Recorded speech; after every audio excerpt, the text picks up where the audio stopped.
Hello les devs, j'espère que vous avez la pêche. Je suis heureux de vous retrouver aujourd'hui sur la chaîne de la Minute de Code pour un nouvel épisode du Coffee Dev Time. Et aujourd'hui, on va parler de revenus, de monétisation, on va parler d'argent, comment monétiser ses compétences en tant que développeur web. Entre les diverses plateformes comme LinkedIn, Malt, Fiverr, est-ce qu'il faut travailler en entreprise, en freelance, est-ce qu'il faut vendre des applications web, des sites web, des SaaS? Dans cette vidéo, on va tenter de répondre à toutes tes questions avec mon invité du jour. J'ai l'immense honneur d'accueillir pour cet épisode et pour débattre sur ce sujet, The Dev Ultime. Vous le connaissez sûrement, il partage des tips sur les réseaux sociaux. Plus de 10 ans d'expérience, il a commencé en freelancing. Il a été également formateur, il a monté sa propre plateforme de formation, reconnue également par la DRITS. Il a également travaillé pour le gouvernement et aujourd'hui, il exerce depuis Taïwan son métier de développeur web. Un gros bagage, un gros parcours et une expérience à suivre donc si vous êtes débutant. Donc si tu es prêt mon ami, n'hésite pas à t'abonner, n'hésite pas à activer la petite cloche des notifications pour être au courant des dernières sorties de vidéos et surtout si la vidéo t'a été utile, n'hésite pas à me mettre un petit pouce, ça coûte rien et ça fait plaisir.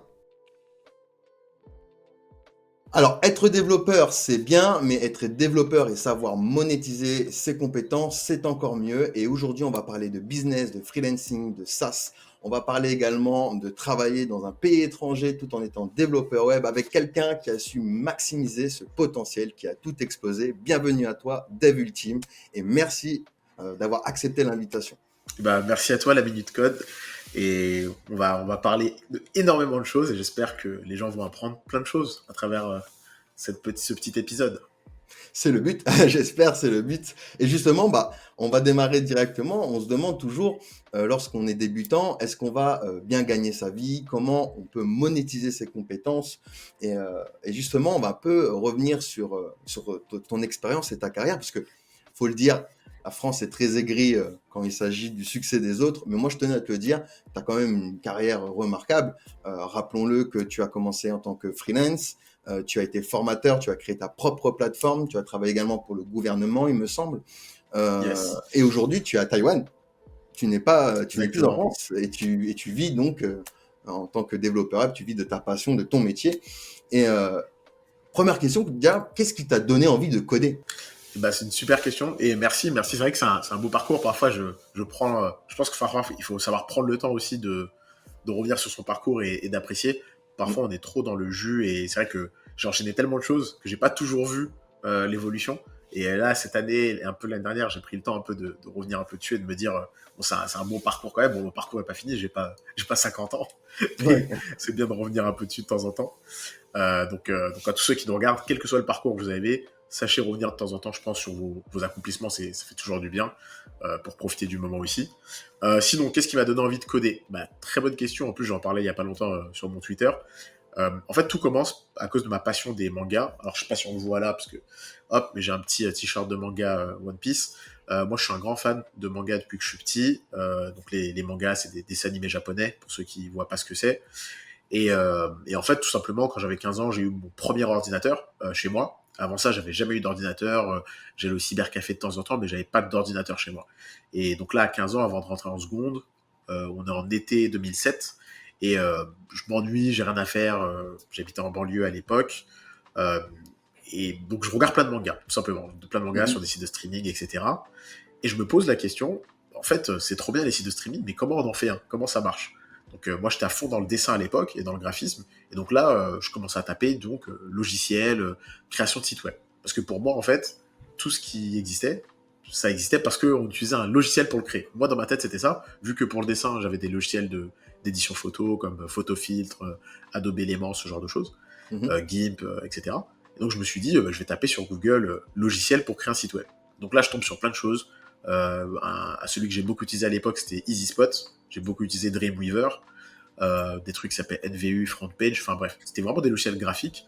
J'avais réussi à créer mon petit site web et tout, je l'avais mis en ligne sur plusieurs hébergeurs. À l'époque, il y avait Voilà.fr, c'était un hébergeur gratuit, et il y avait Free.fr.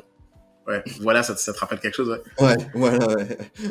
Et il y avait Free.fr qui en fait avait donné, je crois, 1 giga d'hébergement web pour ceux qui étaient chez Free, etc. Moi, j'étais pas chez Free, mais j'avais pris celui d'un pote qui m'avait filé son espace. Et j'ai réussi à mettre mon petit site en ligne, mais je trouvais qu'il manquait quelque chose en fait. Je me disais, c'est bizarre, je suis content de mon site et tout, mais je veux aller plus loin et j'ai l'impression que je suis limité par les logiciels. Donc en fait, là, je fais une chose vraiment qui a changé, je pense, le parcours de ma vie, hein, pour arriver au stade où j'en suis aujourd'hui. C'est que j'ai osé aller demander à un mec qui était un des sites de streaming que je regardais souvent. Je suis parti lui demander, j'ai envoyé un message, bon salut, j'adore ce que tu fais, j'adore ton site, je suis depuis très longtemps. Dis-moi quel logiciel tu utilises pour faire des sites. Moi j'utilise XYZ. Et lui il me répond, bah j'utilise pas de logiciel, j'utilise Notepad. Enfin il me dit bloc-notes. Donc au début je me dis bon voilà, il se fout de ma gueule, il voulait pas répondre. Mais sur le moment je me dis bon, sois pas, comment dire, sois pas non plus, sois pas sur la défensive. Ça se trouve il se fout pas de ta gueule. Parce que naturellement quand t'es pas dans le dev, quelqu'un te dit moi j'utilise bloc-notes, au début tu penses qu'il se fout vraiment de ta gueule, il veut pas te dire, tu vois, il veut pas partager le truc. Et donc je me dis je vais pas me mettre sur la défensive et je dis c'est-à-dire tu utilises bloc-notes, il me dit bah j'utilise Notepad pour être précis et j'ai appris le code. Donc c'est là où il me dit ça et je comprends pas parce que je sais pas ce que c'est que moi le code à cette époque-là. En 2007, il y avait pas les bootcamps, il y avait pas toutes ces émissions etc. Qui existaient sur ça, donc c'était pas la mode en fait. Donc pour moi en fait un développeur, enfin pour moi quand on disait code, je pensais pas à un développeur, je pensais pas à un ingénieur etc. Avant pour moi l'informatique c'était il y a des ingés, il y a des techniciens qui font de la réparation informatique, c'est tout. Il n'y avait pas d'entre deux en fait. Et bref, du coup il me dit bah si j'ai appris le code sur site du zéro à l'époque ça s'appelait, et il m'envoie un tuto site du zéro et c'est comme ça que je rentre dedans en fait. Vraiment il m'a juste fait 2-3 mails comme ça, il m'a envoyé le lien du tuto et j'ai fait le tuto pendant 3 semaines à fond. J'ai appris HTML, CSS, et au bout d'un moment, j'étais limité. Je lui ai renvoyé un mail. Je lui ai dit, écoute, trop bien. Là, j'ai fait 2-3 sites de streaming moi-même. Mais là, toutes les pages, je suis obligé de les ajouter à la main, à chaque fois. Comment je peux faire? Comment tu fais? Toi, t'as 10 000 pages, comment tu fais, en fait? Il m'a dit, bah, j'ai appris PHP MySQL, tiens, voici un tuto. Et vraiment, ça s'arrêtait à là, en fait. Il n'y avait même pas eu de... C'était pas du tout un mentor ou un guide ou quoi que ce soit, mais pour autant, je le remercie énormément. Il m'a juste donné un lien, et après, c'est la curiosité naturelle qui fait que j'ai creusé le truc et je suis allé à fond et voilà. En fait, tout ça, ça dure à peu près 2 mois, tout l'été 2007, et j'ai fait du code à fond et voilà. C'est comme ça que je suis Donc rentré en dans la gros, programmation. tu t'es lancé en autodidacte en gros. En vrai, t'as pas Exactement. commencé par faire des écoles, des Non, licences. non. Non, là, j'ai vraiment commencé en autodidacte. J'avais 15 ans à l'époque et j'ai fait ça pendant 2 mois et après, je suis rentré en seconde, première, terminale. J'ai un peu mis le code de côté parce que sur le moment, c'est très marrant, mais quand j'y pense, c'est un peu l'école qui fait ça, je pense, mais moi, quand j'apprenais tout ça, j'avais pas l'impression d'apprendre un vrai métier.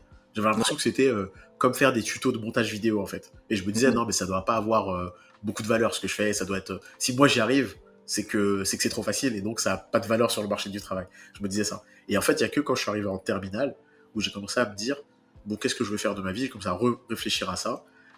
Puis j'ai commencé à regarder les parcours possibles, etc. Et après, j'ai fait des études, quoi.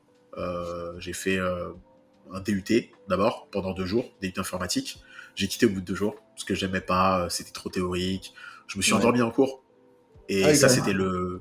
Ouais, je me suis endormi en cours. En fait, le deuxième jour de cours, j'arrive, je m'endors dans une classe, je crois que c'était un cours en Java, et vraiment je m'endors. Et en fait, cette scène-là, je m'en souviendrai toute ma vie, puisque je m'endors, et quand je me réveille, je me rends compte, je me dis, mais c'est pas possible en fait. J'ai pas quitté 3 ans de lycée que j'ai détesté pour revenir dans le même cycle et refaire 2 ans de trucs qui m'ennuient, etc.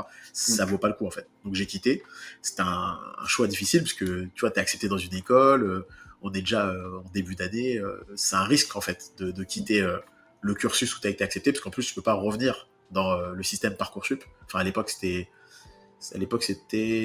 pas Parcoursup, c'était APB Postbac, un truc comme ça s'appelait comme ça, APB Postbac. Et c'est difficile de revenir dans le comment dire, dans le système en fait. Et donc je Ouais. me dis c'est pas grave, je vais faire tous les BTS à la main. Et là je vais dans tous les lycées j'habitais à Paris à l'époque, je vais dans tous les lycées de Paris pour chercher un BTS.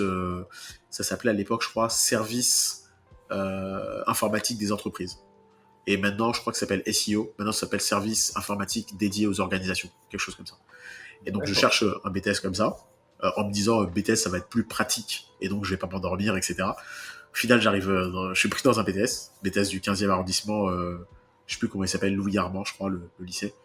Et je rentre dedans. Et au bout d'un jour, je me barre parce que, pareil, parce que je me rends compte que, en fait, c'est trop théorique. Je me rends compte que ça va être comme le lycée, il y a des agendas, il y a des, je sais plus comment on appelle ça, t'as un emploi du temps, etc. Et en L'emploi fait, du ça temps. m'a trop rappelé le lycée.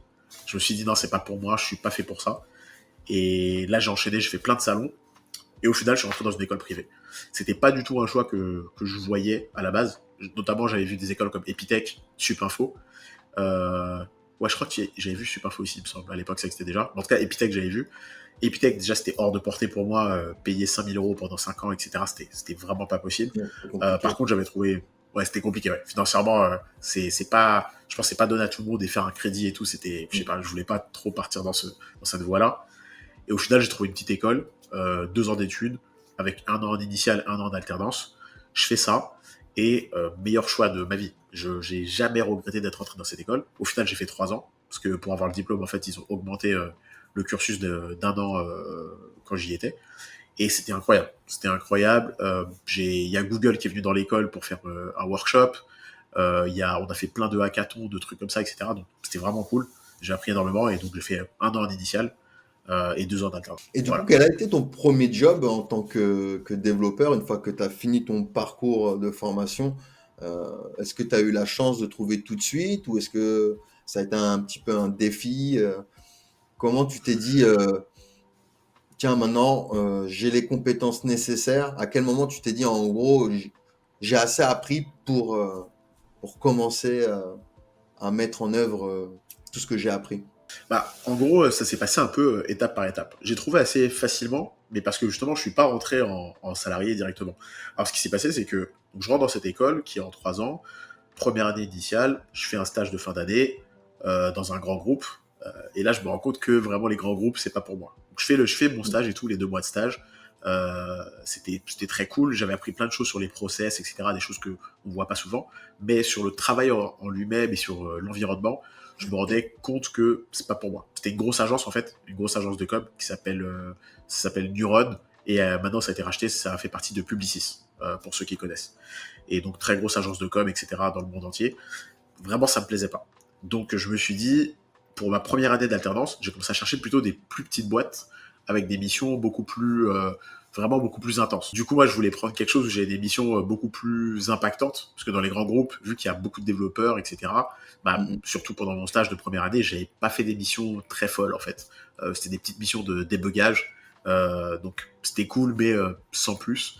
Donc j'ai voulu prendre quelque chose de plus petit, et je suis entré dans une petite agence de com, vraiment petite pour le coup. Il y avait que mon patron, en fait. C'était un indépendant qui, en gros, avait commencé à grossir un tout petit peu en termes de mission, donc il fallut un alternant. Et l'avantage, par contre, c'est qu'il bossait avec d'autres indépendants, et donc dans les bureaux, on était 4. Il y avait 3 indépendants, dont mon patron et moi-même. Et donc ça, c'était mon alternance. En fait, pourquoi je parle de ça, c'est parce que à la fin de mon alternance, qui a duré 2 ans, moi, j'avais déjà commencé un peu à faire des missions freelance en troisième année, avec des potes, etc. J'avais eu 2, 3 missions par-ci par-là. Je crois que j'en avais eu 3 pour être précis, des missions. Et donc, j'avais jamais réfléchi à me lancer en temps plein, mais depuis le début, via le stage, via l'alternance, etc., je me suis rendu compte quand même que j'aime bien avoir cette liberté, cette flexibilité d'un peu faire ce que je veux. Donc mon patron, à la fin de l'alternance, il m'a dit, écoute, je vais fermer la boîte parce que ça lui plaît plus, il est devenu photographe, et par la suite, il est devenu camionneur, pour expliquer à quel point il est parti sur Ouais, autre chose. Ah ouais, vraiment, il est devenu photographe pendant, je crois, 5 ans, et après, il est devenu camionneur. Donc, ouais, d'accord. vraiment, virage à 360 degrés. Et en fait, il m'a dit, quand il a fermé la boîte, bah, donc, du coup, je peux pas te prendre en CDI, mais il était prêt à me prendre en CDI si la boîte avait continué. Donc ça, c'est une chose importante, c'est que quand on prend une formation d'alternance, si on a fait ses preuves, si on a été bon, il y a de fortes chances quand même que la boîte, elle nous garde en salarié, en fait. Lui, il était chaud à me garder s'il avait continué la boîte, mais vu qu'il a pas continué, il m'a juste dit, écoute, si tu te lances en freelance, par contre, moi, j'ai 2, 3 clients que je peux te recommander parce que justement, bah, tu as fait tes preuves dans la boîte, etc. Et j'ai aucun problème à te recommander à des anciens clients à moi. Et donc j'ai dit, bah ok, let's go. J'avais pas forcément pensé à me lancer à temps plein. Et au final, je me lance en freelance à temps plein en me disant, c'est parti, je vais démarrer. J'avais déjà eu moi mes 3 premiers clients. Lui ensuite, il m'en a filé, je crois, 3 aussi, 2 ou 3, qui ensuite me recommandaient à d'autres gens. Puis j'ai fait de la prospection aussi. Je suis rentré dans des agences je suis allé voir des agents de freelance, etc. qui m'ont amené des missions. Et voilà. Et c'est un peu comme ça que ça a démarré. Et donc je me suis lancé direct en freelance en fait, après mes études, euh, D'accord. à temps C'est plein. vrai que Donc ce côté freelance, on a cette liberté. Bon, après, c'est vrai il faut quand même être assidu, parce qu'on il peut faut rien vite, assidu, ouais. partir à faire autre chose. Mais c'est vrai qu'il y a cette liberté que beaucoup apprécient. Mais justement, toi qui as travaillé en tant que freelance, enfin, qui travaille, pardon, en tant que freelance, et qui a travaillé en plus pour le gouvernement, par exemple, euh, quelle est la différence pour toi, bon, hormis cette liberté justement qui convient à certains et d'autres qui préfèrent se déplacer en entreprise. Mais quelles sont les différences dans le métier que tu as pu constater où tu t'es dit vraiment, moi c'est freelance. Bah, grosso modo, déjà le stage, enfin déjà au lycée, je me suis quand même rendu compte de ma personnalité qui est que j'aime pas la hiérarchie. Ouais, Et quand je suis allé en école et en alternance, l'avantage d'être dans une petite agence avec seulement un patron et personne d'autre, c'est que j'avais quand même beaucoup de flexibilité et j'ai énormément apprécié ça. Et je voulais pas lâcher ce truc-là. Sachant que, en plus, avant la fin de l'alternance, je m'étais préparé au fait que j'allais peut-être devoir entrer en tant que salarié ailleurs. Donc j'avais mmh, commencé à faire des entretiens déjà. Et rien que dans les entretiens que je faisais, que ce soit j'ai fait des entretiens dans des banques, enfin pour des banques, pour des agences de com, pour des startups, je voyais déjà que en tant que salarié, ça allait me saouler, sauf dans les startups où ça allait à peu près. Mais tout ce qui était banque, grosse agence de com, je voyais déjà que j'allais pas aimer ça en fait. Et mmh, donc, le fait qu'ils me disent là freelance, ça m'a un peu créé un déclic parce que en freelance, alors c'est bien, on a de la flexibilité, même plus que le mot liberté, je veux dire flexibilité. On a de la mmh, flexibilité puisqu'on peut choisir plein de choses. Par contre, ça vient aussi avec plein de contraintes. Et pour moi, le seul avantage, c'est que je pouvais choisir ces contraintes. C'est que tu acceptes que bah, si tu veux pas bosser, bah, tu bosses pas. Par contre, tu acceptes la contrainte qui vient avec, c'est bah, pas de travail, pas d'argent. Tu vois. c'est Mais en ça, même ouais. temps, pas de patron, pas de truc, tu fais ce que tu as envie. Il y a un client qui te saoule, bah t'arrêtes, c'est pas grave, tu vois. Mais ça viendra avec le fait que si t'arrêtes un client qui te saoule, bah t'as pas d'argent avec ce client-là aussi, etc. Donc la grosse Mmh, différence, ça va être que tu peux choisir tes contraintes, t'as plus la main pour refuser des choses. Ça veut pas dire que tu peux tout refuser systématiquement, mais t'as plus la main pour refuser des choses. Là où quand t'es salarié, t'as plus de contraintes. Par contre, t'as une meilleure sécurité. Tu vois, t'as ton salaire tous les mois, quel que soit ce qui se passe, voilà, t'as une meilleure sécurité, une meilleure sécurité de l'emploi, on va dire, une meilleure pérennité. Ça, tu vois, il y a pas de zigzag, etc. Mais la grosse différence, c'est quand même cette histoire de contraintes. Après, même en freelance, tu vas avoir différents types de freelance. Tu vas voir les mecs comme moi qui ont démarré au début en faisant du forfait, c'est-à-dire qu'on bosse pour des clients par-ci par-là, on est en remote, en général tu fais un peu ce que tu veux, quoi, tu t'organises comme tu veux. C'est à toi de tout organiser par contre. Il faut vraiment être carré, il faut faire tes trucs, il faut savoir combien de temps tu prends pour dev quelque chose, etc. Et ça, j'ai fait ça pendant 2 ans. Après, je suis rentré en tant que salarié dans une boîte, dans une startup, pendant 1 an et demi.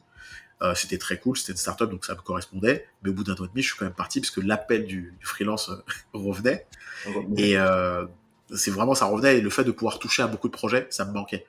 Être dans une seule boîte pendant 1 an et demi, faire le même projet, c'était quand même cool, parce que j'ai appris beaucoup de choses en tant que dev. Mmh, Euh, je pense qu'il faut les deux, en fait. Il faut savoir faire plusieurs projets pour voir une variété de choses, et en même temps, de temps en temps, être sur des projets très long terme, parce que tu apprends beaucoup de choses. Donc ça, j'ai énormément apprécié.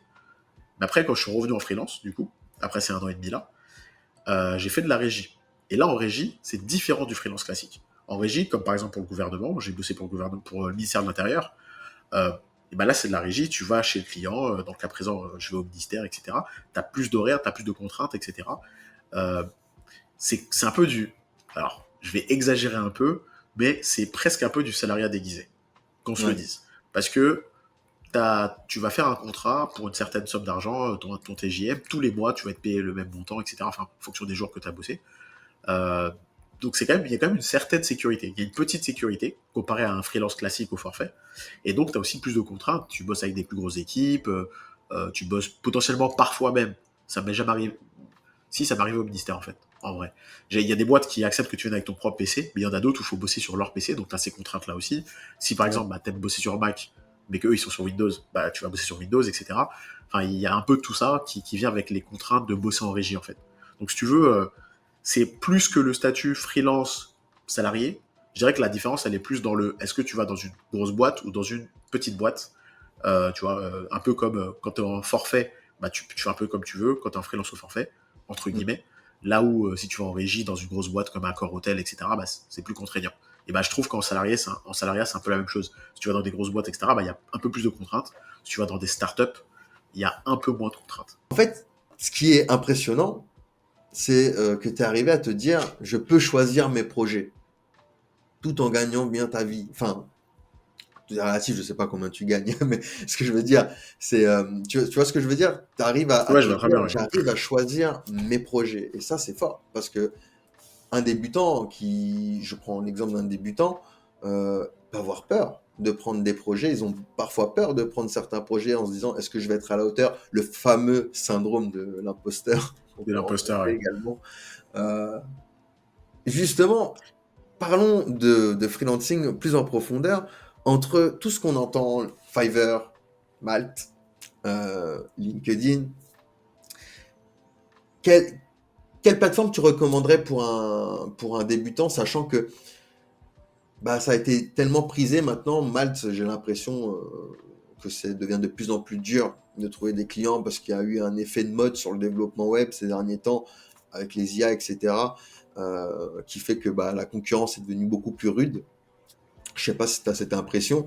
Ouais. Mais quelle plateforme tu conseillerais à un débutant euh, pour pouvoir monétiser ses revenus? Que ce soit une plateforme comme Malte ou prendre des projets open source comme GitHub. Il y en a beaucoup qui oublient que GitHub, il y a pas mal de projets open source et on peut être rémunéré par rapport au code que l'on apporte. Est-ce que toi, ça t'est déjà arrivé d'ailleurs de prendre des projets open source? Dans l'open source, c'est quelque chose que j'ai jamais fait très sérieusement, on va dire. J'ai fait deux, trois petites libs open source, mais que j'ai jamais trop poussé. Euh, je pense que, je sais pas pourquoi d'ailleurs en fait. Je pense que c'est juste un wagon que j'ai jamais pris. Moi, j'ai toujours eu un peu ce côté entrepreneurial, business, produit, qui fait que je suis toujours allé vers des projets où il y a du produit, où il y a, tu vois, du design, où il y a de la création, etc. Et en fait, c'est vrai que sur les projets open source, comme c'est purement du code, je pense que c'est ça qui m'a jamais drivé vers ce côté. Parce qu'au final, ce que moi j'aime, c'est pas coder en fait. Enfin, j'adore coder, mais c'est pas ça qui m'a attiré, tu vois, quand je te racontais comment je suis rentré dans le code, c'est les C'est mangas, mettre en etc. place l'idée. C'est mettre en place l'idée, en fait, c'est mettre en Ouais. place des choses. C'est de me dire, tiens, j'ai une idée, j'ai vu un site, comment je fais pour faire ça, comment je peux le créer. Et je pense que par exemple, si j'avais été euh, bon avec mes mains, ce qui n'est pas le cas, je suis très mauvais avec mes mains. Si j'avais été bon avec mes mains, bah, je serais peut-être devenu menuisier, par exemple. Tu vois, j'aurais peut-être fait des choses. Je me serais dit, ah bah tiens, je vois une chaise, elle a l'air stylée, comment je la refais? Je prends du bois, je vais faire ci, je vais faire ça. Je serais peut-être même devenu cuisinier. Pour le coup, en cuisine, je suis un peu meilleur. Et par exemple, au lycée, le choix, juste avant que je vois les résultats du bac, je m'étais dit, bon, si j'ai pas mon bac, parce que j'étais vraiment nul au lycée, donc je pensais même pas que j'allais avoir mon bac. J'hésitais, je me disais, ah, peut-être que ça va être dur. Et en fait, je me suis dit, si jamais j'ai pas mon bac, bah, j'irai pas en informatique, puisque à l'époque, comme je dis, il n'y avait pas de bootcamp, il n'y avait pas machin, donc tu savais pas Ouais. que même sans bac, tu avais des alternatives. Donc moi, dans ma tête, je m'étais dit, si jamais j'ai pas mon bac, je vais en cuisine. Parce que la cuisine, c'est quelque chose qui me plaisait, c'est tu prends des aliments, tu les mélanges, tu crées quelque chose, tu vois, il y a de la création en fait, il y a de la créativité, tout en ayant quand même de la logique. Il y a une certaine logique en fait dans la cuisine. Là où, par exemple, sans vouloir froisser certains artistes, dans l'art, il n'y a pas de logique en fait. Dans le design, oui, dans la conception, le design industriel, ce genre de choses, mais dans l'art pur et dur, je sais pas, tu regardes un tableau de Van Gogh, il n'y a pas spécialement de logique, quoi. C'est à l'appréciation de chacun. De chacun, Et ouais. alors que moi, j'aime bien quand même quand il y a de la logique. Et donc c'est ce que j'aime dans le code, c'est ce que j'aime dans la cuisine. Et donc c'est vrai que pour revenir, tu vois, au sujet de base, il y a un peu ce truc où l'open source, je suis jamais allé dedans, je pense pour ça. Je pense, tu vois. Après, maintenant, quand tu parles des endroits pour être en freelance, pour être rémunéré, etc., les temps, c'est vrai qu'ils ont changé. Au tout début, quand il y avait les plateformes, quand j'ai démarré, bah, clairement, il y avait beaucoup de choses à faire parce qu'il n'y avait pas beaucoup de concurrence. Mm. Aujourd'hui, il y a de plus en plus de concurrence, etc. Moi, ce que je dis, je pense que quelque chose qui n'a pas changé, je dis la même chose en dev, les techniques, elles changent tout le temps, mais les concepts et les méthodes, elles changent pas. Tu vois. Mm. C'est-à-dire que même si on prend le dev, tu vois, si on parle d'un framework, etc., les frameworks, il y en a tout le temps. Tous les 4 matins, il y a un nouveau framework, surtout en JS. Mais le fondement de chaque framework ou le fondement de l'architecture logicielle, ça change pas tant que ça, en fait. De temps en temps, il y a de nouvelles techniques, de nouveaux paradigmes, mais le fond du fond, il est encore là, c'est la même chose, quoi. Et ben en fait, en freelance, pour moi, c'est un peu la même chose. Le fond du fond, c'est d'arriver à montrer que toi, tu es la bonne personne pour le client et que tu arrives à résoudre les problèmes du client.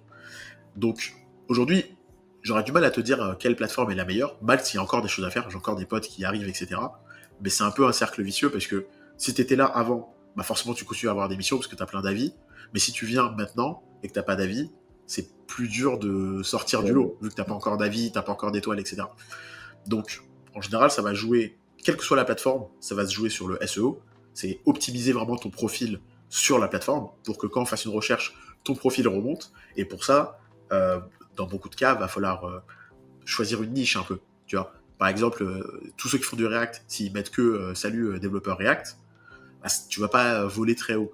Donc, il faut essayer de trouver une manière de peut-être cibler un type de projet en React précise ou une lib précise pour que toi, ton profil remonte quand quelqu'un tape cette lib, par exemple.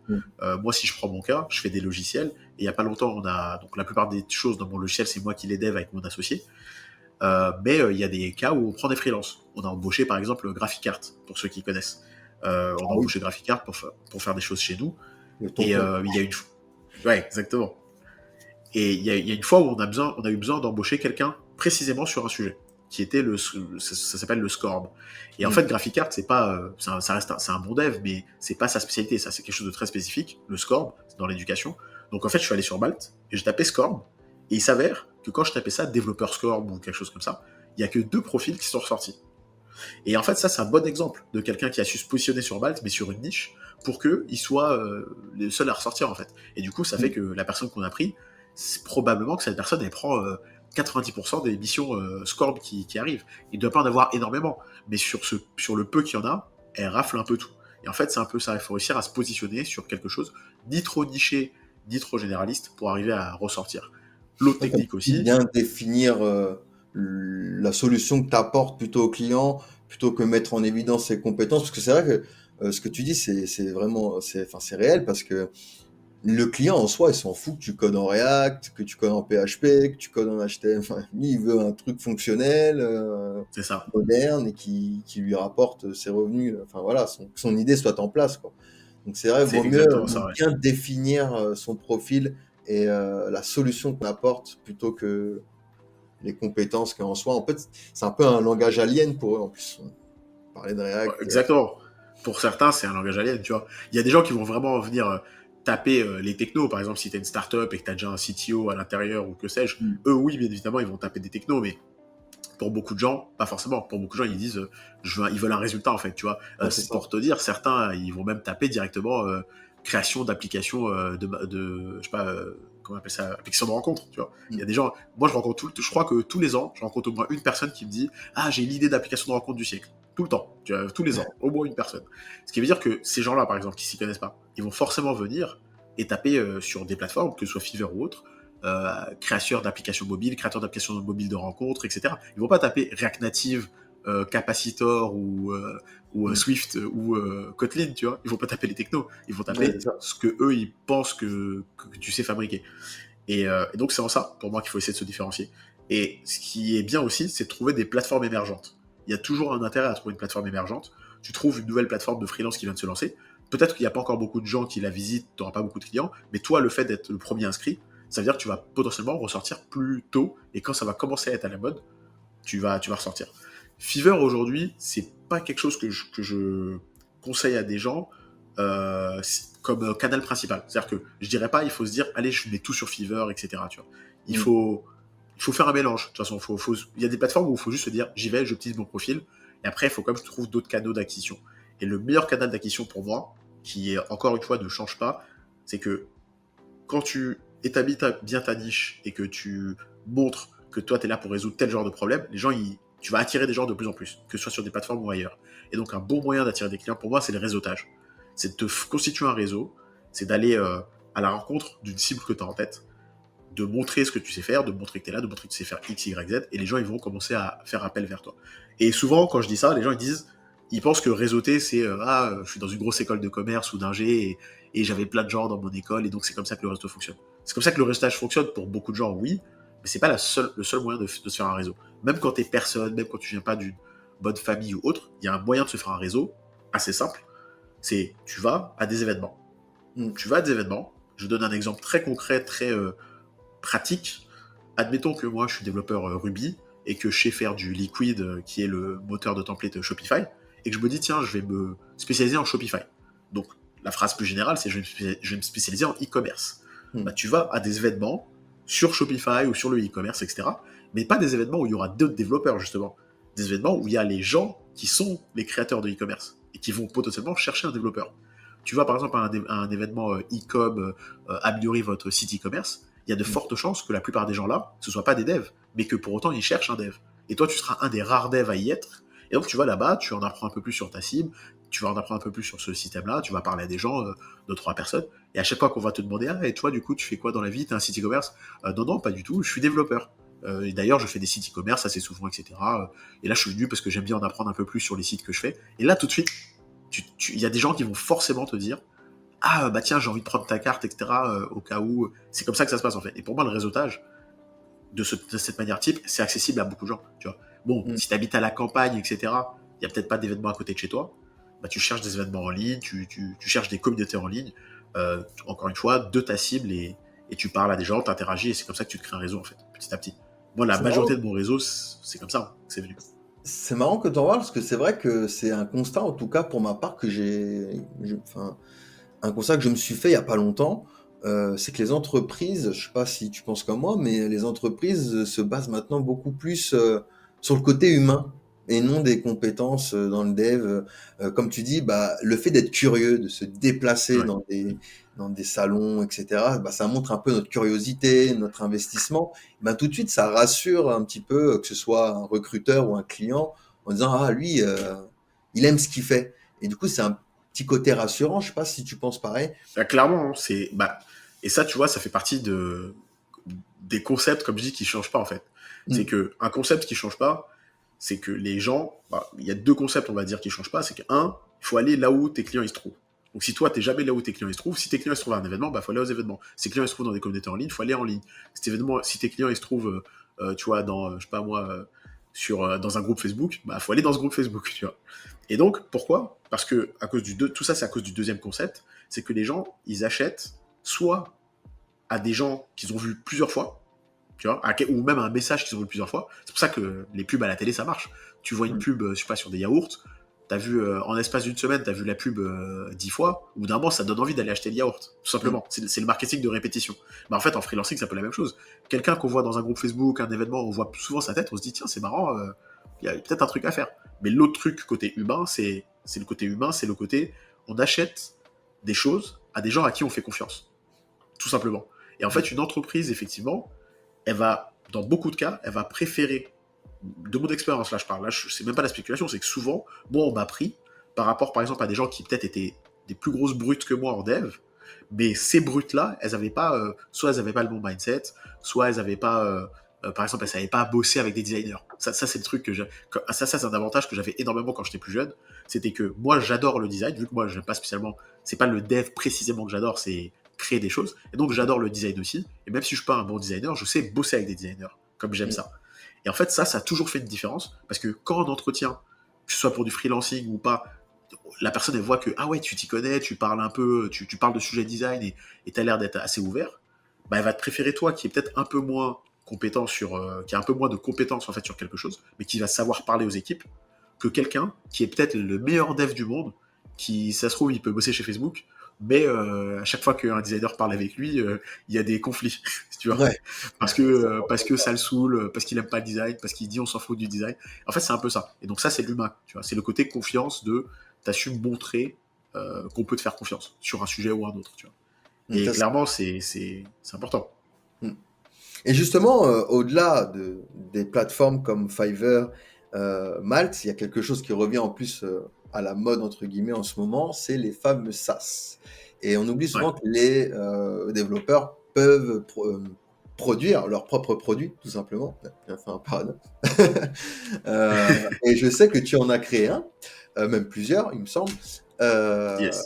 et justement, venons sur ce petit point, dire comment ça s'est passé pour toi, l'idée t'est venue. Il faut dire que, parce que j'ai bien travaillé, je me suis bien renseigné, que vous êtes que deux à avoir développé de base l'idée, toi et ton associé, Ouais, ensemble. exactement. Et c'est fort parce qu'aujourd'hui, ça t'apporte bah, des revenus, tu as réussi à le mettre en place, à le promouvoir, sans délaisser bah, tout ce qui est à côté. Comment ça s'est passé pour toi, ce SaaS? Est-ce qu'il y a eu Bah écoute, des contraintes? ouais, c'est une bonne question. Il y a beaucoup de contraintes, énormément. Et écoute, en fait, ce SaaS, c'est un peu la concrétisation de plein de choses que j'ai appris sur le temps. C'est-à-dire que j'ai toujours essayé, moi, de faire des petits projets à côté, du freelancing ou même à côté des cours. Mais c'était des projets un peu, tu vois, comme beaucoup de développeurs. Au tout début, j'étais, ah bah tiens, je vais aller direct sur le dev. Je vais pas me concentrer sur est-ce que c'est un vrai problème, est-ce qu'il y a vraiment des gens qui le recherchent. Je vais pas me concentrer sur comment je vais le marketer. Juste, j'allais dans le dev et je me disais, allez hop, let's go, c'est la fête. Ouais. Et plus le temps avançait, plus je me rendais compte que non, c'est pas comme ça la vie. Il faut aussi préparer son marketing. Et donc, j'ai appris le marketing au fur et à mesure des années. Même quand j'étais salarié dans la startup, j'ai appris énormément de choses en marketing, etc. Parce que même quand tu as un poste de dev, savoir s'intéresser aux autres postes, ça va t'aider dans ton métier de dev et autres. Et donc, moi, je m'intéressais aux autres postes, tu vois. Et, et en fait, donc là, Teacheasy, mon plus gros SaaS, pour parler de lui, par exemple, qu'on a créé à deux, comme tu dis, c'est vraiment la concrétisation de tout ça. Donc quand je lance Teacheasy, à la base, je lance pas directement ce logiciel. À la base, je suis en train de créer une école de reconversion en 2019 parce que je me rends compte que sur le marché, il y a des écoles, c'est un peu des arnaques ou en tout cas, elles exagèrent. C'est-à-dire qu'elles vont promettre devenir développeur en 10 semaines et en fait, en 10 semaines, on veut t'apprendre tous les langages du monde et toutes les technos du monde. Et en fait, pour moi, c'était ça le problème. Le problème, c'est pas de dire en 10 semaines, on peut t'apprendre les bases du développement. Ça, c'est vrai. D'ailleurs, c'est ce qui s'est passé quand j'étais jeune, quoi. J'avais 15 ans, j'ai appris HTML, CSS, PHP, MySQL tout seul dans mon coin, sans être guidé à part des tutos site du zéro, quoi. Donc, c'est possible d'apprendre les bases. Mais en fait, quand tu voyais les programmes des bootcamps en question, je vais pas les citer, mais il y en a certains où ils te blindaient parce que ils veulent te faire croire que plus il y en a, mieux c'est. Mais en fait, c'est pas comme ça, justement. Au contraire, il y a des moments où plus il y en a, moins c'est bien. Parce que t'as trop de choses, quoi, tu vois. C'est un peu comme quand tu vas dans un resto, s'il y a vraiment beaucoup trop de plats, tu te dis, ouais, est-ce que le chef, il est vraiment bon? Parce que s'il sait faire tout ça, c'est bizarre quand même, tu vois. C'est ça. Il y a des restos où tu te dis, En plus. c'est ça, tu vois. Tu te dis, bon, qu'est-ce qui se passe? Et en fait, moi, là-bas, je crée ce bootcamp qui est plus long que les autres et qui est focus que sur le front-end en disant, aujourd'hui, le marché, il est assez mature. C'était en 2019, donc en 2019, c'était assez mature déjà le marché pour être que dev front, par exemple, pour démarrer ta carrière qu'avec une spécialité. Là où, quand moi, j'ai démarré, c'était quasiment impensable.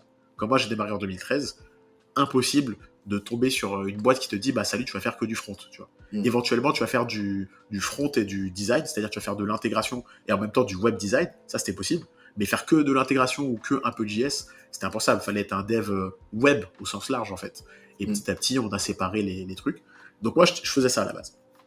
Long story short, ça marche pas, ça flop, total, à cause du Covid, à cause de plein de choses, etc. Donc, rentrée 2020, on devait faire la rentrée vers janvier 2020, ça flop, on est obligé d'arrêter, on a perdu plein d'argent, on a perdu de tête, je crois qu'on a perdu 12 000 euros, un peu plus peut-être, parce qu'on avait réservé une salle, etc. On avait fait des salons, tu vois, tout ça, il fallait les payer d'avance, et bon, on a un peu perdu tout ça. Et du coup, on est dans notre salle, vide, sans élèves, et on se dit, qu'est-ce qu'on va faire? Donc on réfléchit et on se dit qu'on va changer le format du bootcamp, comme il y a le Covid, et on va passer plutôt sur un bootcamp en ligne. À la base, c'est ce qu'on se dit. Enfin, hybride. Avec une grosse partie en ligne et quelques parties en présentiel. Et donc, pour faire ça, je me dis, bah tiens, il faudrait qu'on se crée une plateforme de formation pour nous, qui soit adaptée. Je commence à regarder différentes plateformes, sachant que moi, j'en avais déjà testé quelques-unes sur des petites formations que j'avais fait en perso.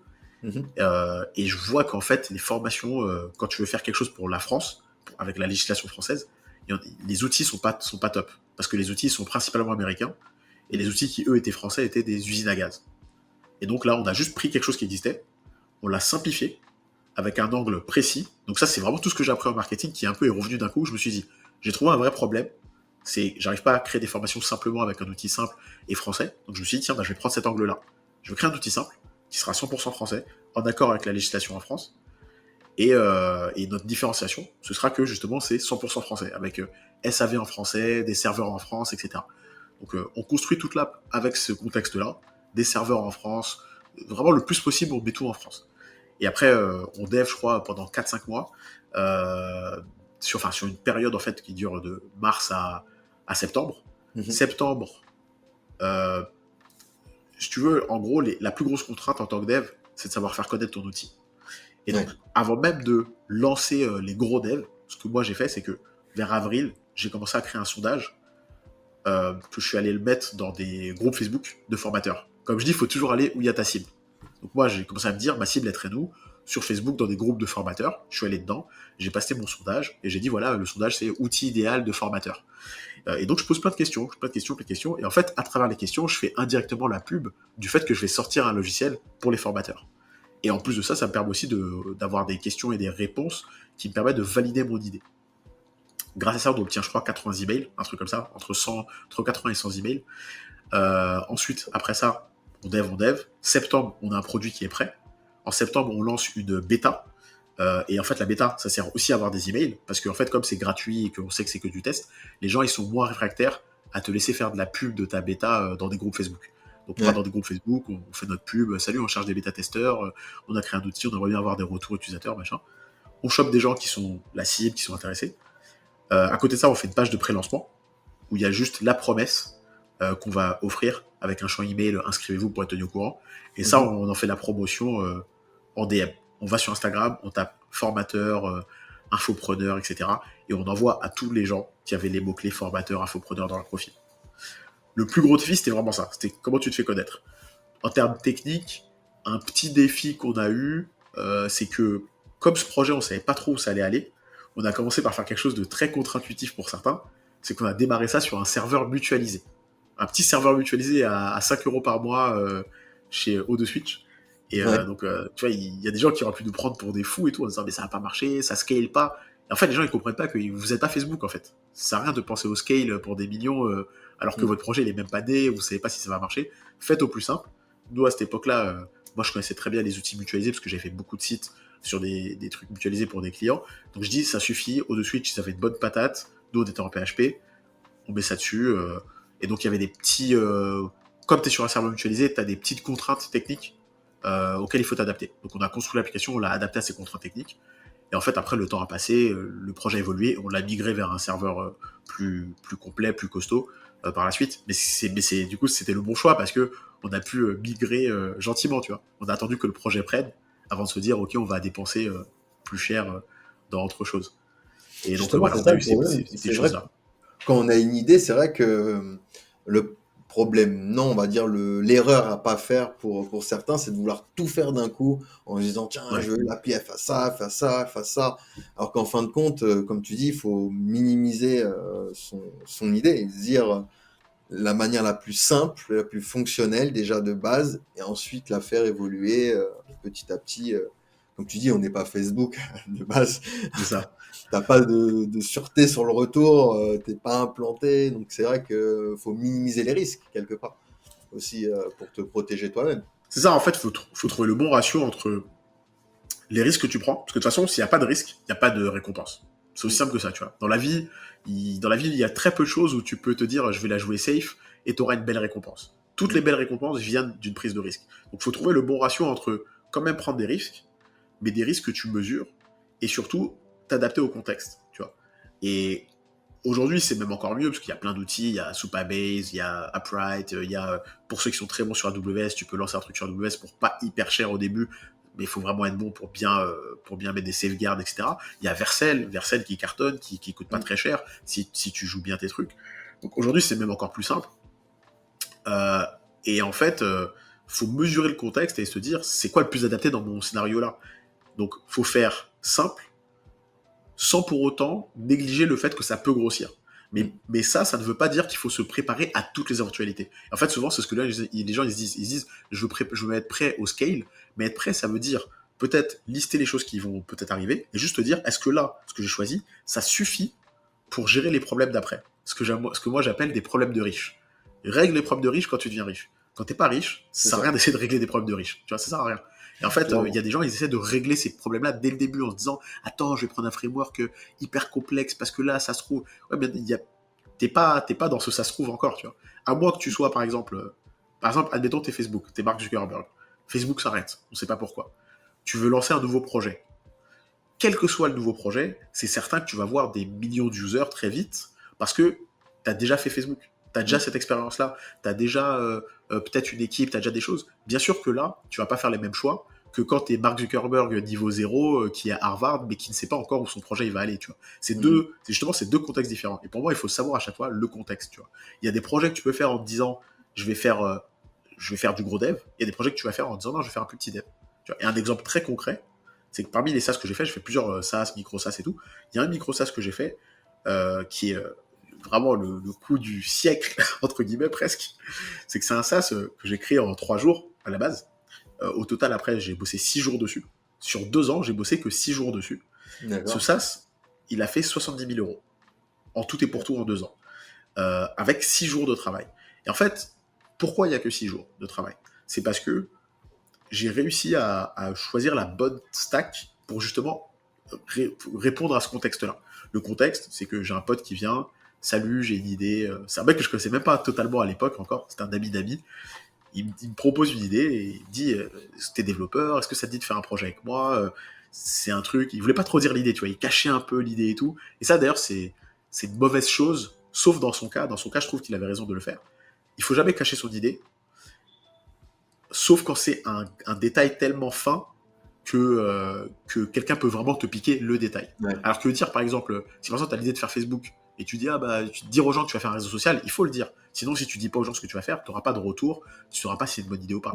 Mais par exemple, si tu as une formule, entre guillemets, une formule secrète ou une info secrète que des gens n'ont pas, ça, effectivement, faut pas le dire, parce que c'est ça le cœur du truc. Bah là, c'est une idée un peu comme ça. En gros, il avait découvert que dans un zip d'une certaine application, je peux pas dire laquelle pour des raisons légales, mais dans un zip d'une certaine application, il y avait des données que les gens ne voyaient pas dans l'application. Tu vois, dans l'application, admettons, il y a une donnée, tu la vois pas, et tu peux demander à l'application de te donner un zip de tes données RGPD, et dans les données RGPD, il y a cette info que tu vois pas dans l'application. Et donc, il m'a dit, est-ce que c'est possible de créer un site qui lit un zip, qui lit ce JSON, c'est dans le RGPD, enfin dans le zip, il y avait du JSON, qui lit le JSON et qui l'affiche correctement dans une belle interface. Je dis, ouais, je te fais ça en 4 heures. Mais je lui ai dit, mais je pense qu'il manque des infos là. Puis il me donne un peu toutes les infos, enfin. Et là, je fais ça en 3 jours, avec Vue.js, que du front, JS-Zip pour dézipper en front. Et en fait, je me dis, j'ai pas besoin de faire de back là. Et en fait, typiquement, ça, c'était un choix du contexte qui fait que je suis allé plus vite qu'un autre dev qui serait dit, ah non, je vais installer tout un back-end dans Django ou je sais pas quoi pour dézipper, alors que là, il n'y avait pas besoin, tu vois. Et là, dans les 3 jours, en vrai, si tu veux, il y a 1 jour de vrai dev et 2 jours d'intégration pour caler le design, en vrai. Les 2 jours restants, c'est le gros du dev, je l'ai vraiment fini en 4 heures. En 4 heures, j'avais créé le parseur qui lit le zip, qui affiche les infos. Après, c'était des détails de design, l'afficher proprement et ajouter Stripe. Et même pour Stripe, pour le paiement, je me suis pas embêté à faire du back-end complexe.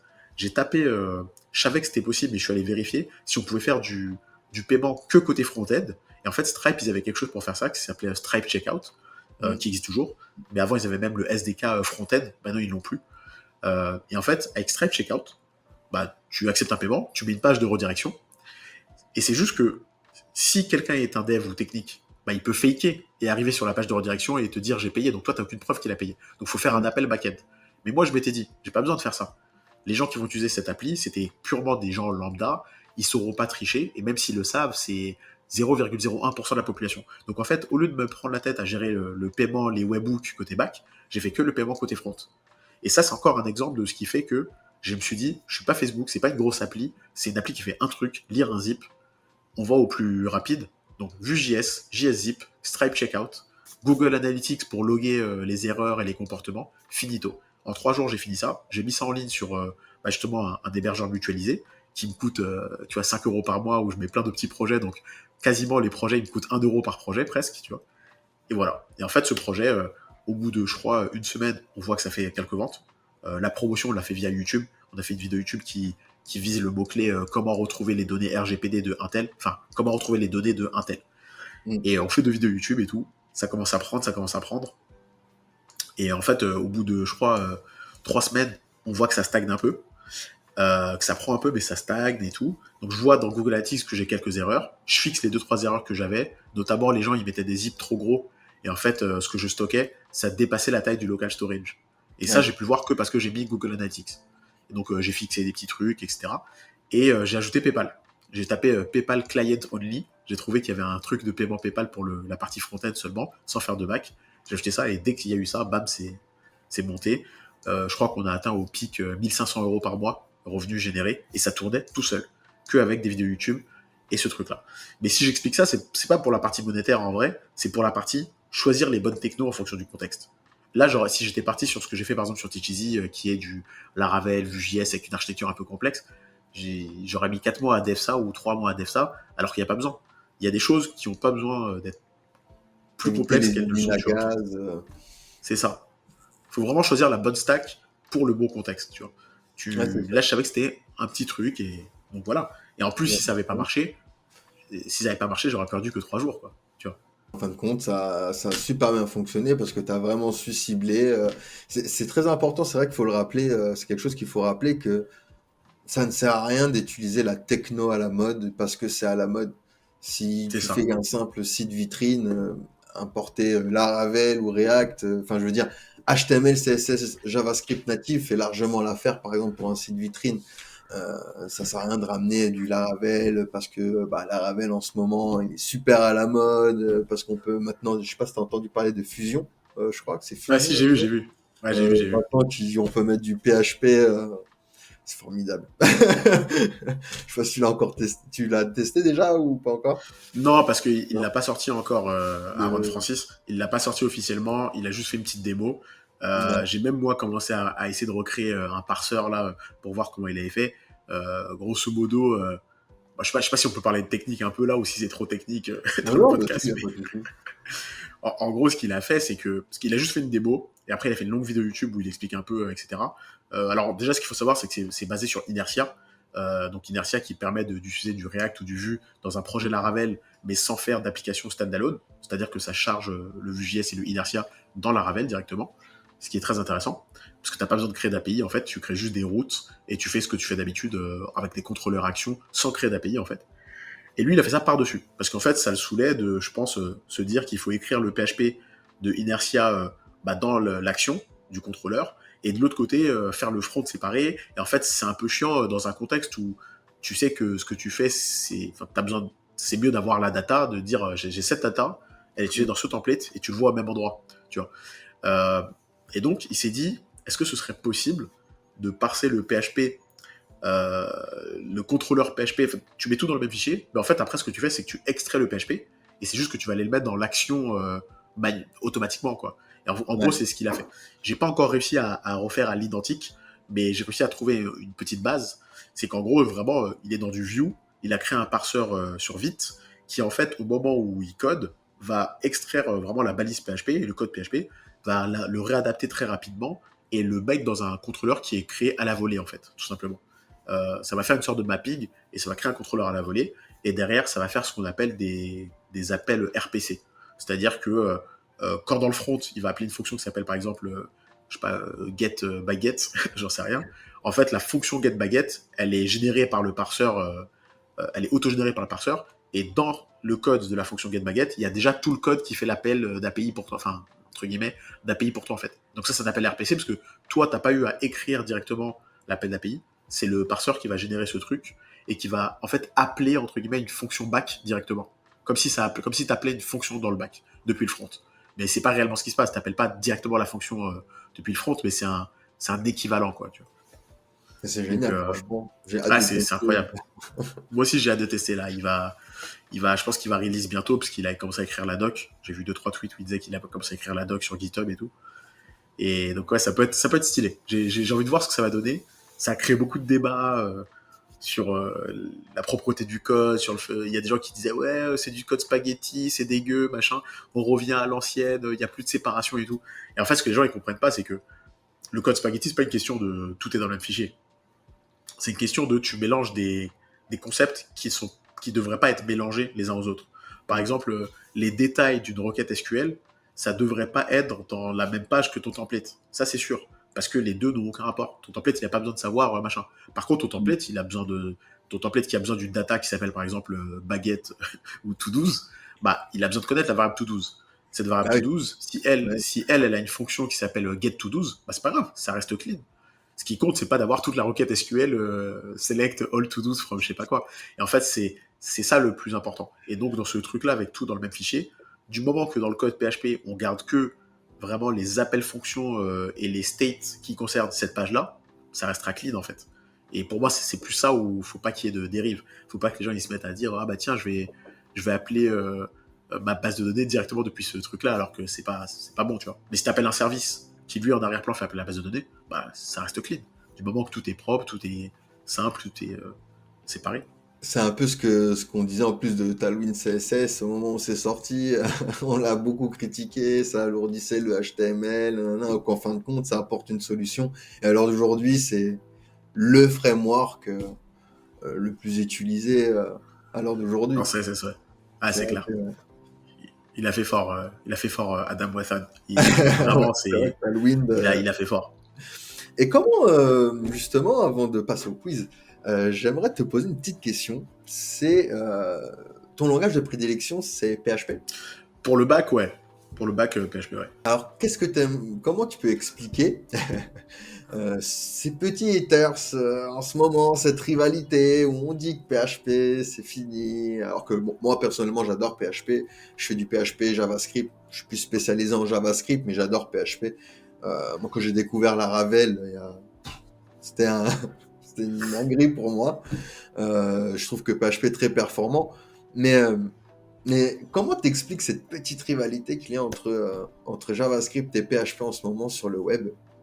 Où PHP est énormément critiqué, alors qu'il l'est toujours dans la course. Pour moi, il y a trois choses qui ont. La critique de PHP, en plus, elle est pas récente, mais j'ai l'impression qu'elle revient tous les ans, quoi. Depuis que j'ai commencé le dev, enfin, pas le dev, parce que j'ai commencé il y a un peu longtemps, mais depuis que j'ai été diplômé, en tout cas, il y avait ce truc un peu de PHP est mort, PHP est mort. T'as l'impression que tous les ans, PHP est mort, tu vois. Il y a plusieurs vies. En fait, ouais, vraiment, il a eu plusieurs vies. PHP, c'est un chat qui a 9 vies, tu vois. En gros, je pense que ça vient de trois choses. La première chose, c'est WordPress. Le problème, en fait, c'est WordPress. C'est qu'il y a plein de gens qui détestent PHP, non pas à cause de PHP, mais à cause de WordPress. Tu vois. Pour beaucoup de gens, leur première expérience PHP, ça a été peut-être de dev un plugin WordPress ou un thème WordPress, et ils trouvent ça dégueulasse, et ils en peuvent plus, et patati et patata. Et en fait, ça, comme WordPress, c'est quand même très grand comme communauté, donc il y a eu plein de gens qui sont passés par du WordPress à un moment donné dans leur vie. Ça a laissé des séquelles, tu vois. Ça a laissé des marques, des traumas. Donc, déjà, il y a ça. Parce que le code WordPress, en plus, c'est un code qui date d'il y a tellement longtemps qu'ils l'ont pas trop changé. De WordPress, la manière de... Mais en même temps, c'est bien. C'est bien dans le sens où, en fait, c'est ça qui fait que un utilisateur WordPress qui a installé un WordPress il y a 5 ans, il peut continuer à faire des petites mises à jour sans faire, tu vois, sans faire de choses complexes. Alors que, par exemple, si t'es sur un Laravel, si t'es sur un Laravel 3 et tu veux passer à Laravel 11 aujourd'hui, mais laisse tomber. T'es obligé de rentrer dans le code, tu vois. Et en fait, c'est ça la différence. C'est que WordPress, leur code base a pas trop changé parce que comme c'est pas fait pour les devs forcément, et que les gens lambda peuvent utiliser, il faut qu'on puisse le mettre à jour facilement. Et pour ça, il faut que la code base, elle change pas trop. Et donc, forcément, un dev qui est passé par là, il voit du code un peu, il se dit c'est dégueulasse, c'est pas moderne. Et là, on arrive au deuxième problème. Pendant très longtemps, PHP qui était bloqué sur la version 5, il n'y avait pas de... C'était pas moderne, en fait. Et on voit le JS apparaître, on voyait plein de choses en JS, puis ensuite, on a vu CoffeeScript, qui permettait de faire du JS mais en Ruby, puis on a vu TypeScript qui permet de faire du JS mais avec une nouvelle syntaxe, avec du typage et tout. Et donc les gens se disaient ouais, PHP c'est pas typé, c'est pas ci, c'est pas ça, c'est nul. Et après, quand il y a eu PHP 7, là je pense déjà ça s'est amélioré. Donc PHP a eu un nouveau souffle. Et, des frameworks comme Symfony et Laravel ont aussi beaucoup plus poussé PHP vers l'avant grâce à de nouveaux trucs. Et après, ça s'est amélioré au fur et à mesure. Tu vois. Et là, en PHP 8, c'est encore mieux. Le troisième truc, je pense, qui joue, comme je disais, numéro 1, c'est WordPress qui a traumatisé des gens. Numéro 2, c'est le côté, c'est pas moderne, c'est pas machin. Mais au final, depuis PHP 7 et 8, maintenant, c'est hyper moderne. Donc, c'est juste que les gens sont encore restés dans leur imaginaire sur PHP 5, tu vois. Ils pensent pas au 7.4 ou au 8 et 8.1, etc. D'ailleurs, il y a des trucs en PHP qui n'existent pas en JS. Et qui font que tu te dis, ah, tu vois, là, tu te dis, là, ça peut être stylé, ça, si ça existe en JS. Notamment, il y a un truc qui s'appelle Match, qui permet de faire des switch cases beaucoup plus simplement, on va dire, et qui est exceptionnel. Ça n'existe pas en JS. Et je trouve que c'est trop bien parce que les matchs, c'est comme un switch case où tu peux faire clé-valeur, clé-valeur, clé-valeur. Sauf que les clés peuvent être exécutées. Ce qui veut dire que, par exemple, je sais pas, tu peux créer un routeur hyper simple avec juste ce truc-là. Et en JS, tu peux pas trop faire ça. Alors, tu peux faire un dictionnaire, mais dans un dictionnaire, une clé, tu peux pas l'exécuter de la même manière, en fait. Tu peux pas matcher de la même manière. Alors que là, dans ce truc-là, tu peux, sur la clé, écrire une fonction, etc. C'est vraiment top. C'est des petits trucs comme ça, par exemple. Et c'est pas pour dire que c'est mieux ou pas que le JS, c'est juste pour dire que c'est des trucs modernes, mais les gens, ils y pensent pas parce qu'ils sont encore restés sur PHP 5. Et le troisième truc, enfin, sur leur premier truc, ouais. Et le troisième truc, enfin, qui est pour le coup qui est factuel, et ça je peux pas dire que c'est faux, c'est que PHP c'est plus lent que le JS. Et en fait, comme par défaut, on va ajouter le mot par défaut. Par défaut, c'est plus lent. Parce qu'après, si tu commences à rajouter du Franken PHP, tu commences à rajouter du Octad sur Laravel, ce genre de choses, PHP il s'envole, c'est une fusée, tu vois. Mais par défaut, c'est vrai que c'est plus lent que du JS. Et l'autre truc aussi, c'est qu'aujourd'hui, c'est lié à cette lenteur, je pense, en partie, mais aujourd'hui, il y a tellement d'outils simples pour déployer du JS, tu vois, Vercel, Netlify, Cloudflare Pages, GitHub Pages, Cloudflare Workers, Supabase Edge Functions, Firebase Functions, Cloud Functions, etc. En fait, il y a plein de trucs comme ça qui existent pour le JS, mais ça n'existe pas pour le PHP. Genre, aujourd'hui, dans ma vie, à part Upright, je n'ai jamais vu, donc je sais pas si tu connais Upright, qui est un peu un truc comme Supabase et tout, Ouais, ouais. un backend as a service. À part Upright, je ne connais pas d'outils comme ça un peu simples et tout, qui permettent d'exécuter du PHP dans une function ou autre, en fait, tu vois. J'en connais pas, tu vois. Il doit y en avoir, hein, mais je veux dire, si je peux t'en citer 10 en JS, mais je peux t'en citer qu'un seul en PHP et c'est Upright. Et en fait, ça contribue au fait que bah, t'as de moins en moins, je pense, les gens ils se disent, tu vois, bah, c'est pas facile de déployer du PHP, donc autant aller sur du JS. Tu vois, il y a des gens aujourd'hui, ils ont appris Next, ils réfléchissent pas trop, ils ont appris Next.js parce que ils ont vu, ouais, tu peux faire du Next et déployer sur Vercel. Et donc, c'est-à-dire qu'aujourd'hui, t'as des gens, ils savent faire du Next, mais ils savent pas le déployer autre part que sur Vercel. Mm. Tu vois. Et c'est un peu problématique, mais en même temps, c'est bien parce que ça permet de rompre un peu les barrières à l'entrée dans le dev, mais en même temps, c'est aussi un peu problématique, mais ça joue sur le fait que les gens se disent, ah, mais aujourd'hui, si j'étais un dev PHP, où je le déploie, tu vois. Comment je fais pour le déployer simplement avec un Vercel-like ou un Netlify-like. Et je pense que si ça n'existe pas, ce qu'on pourrait se dire, c'est une bonne question, pourquoi ça n'existe pas? Pourquoi il n'y a Mm. pas quelqu'un qui s'est lancé pour faire un Vercel du PHP? Et je pense que c'est ma supposition, j'ai pas de conviction totale là-dessus, mais je pense que c'est parce que PHP est plus lent. Et comme c'est plus lent, c'est peut-être plus dur de faire des systèmes de build automatiques, etc., avec une CI/CD euh, qui scale automatiquement sur ce genre d'appli, je pense. C'est ma... Après, il y a sûrement des solutions, mais je pense que personne ne voulait s'emmerder avec ça, et qu'en JS, c'était peut-être plus facile à faire, en fait.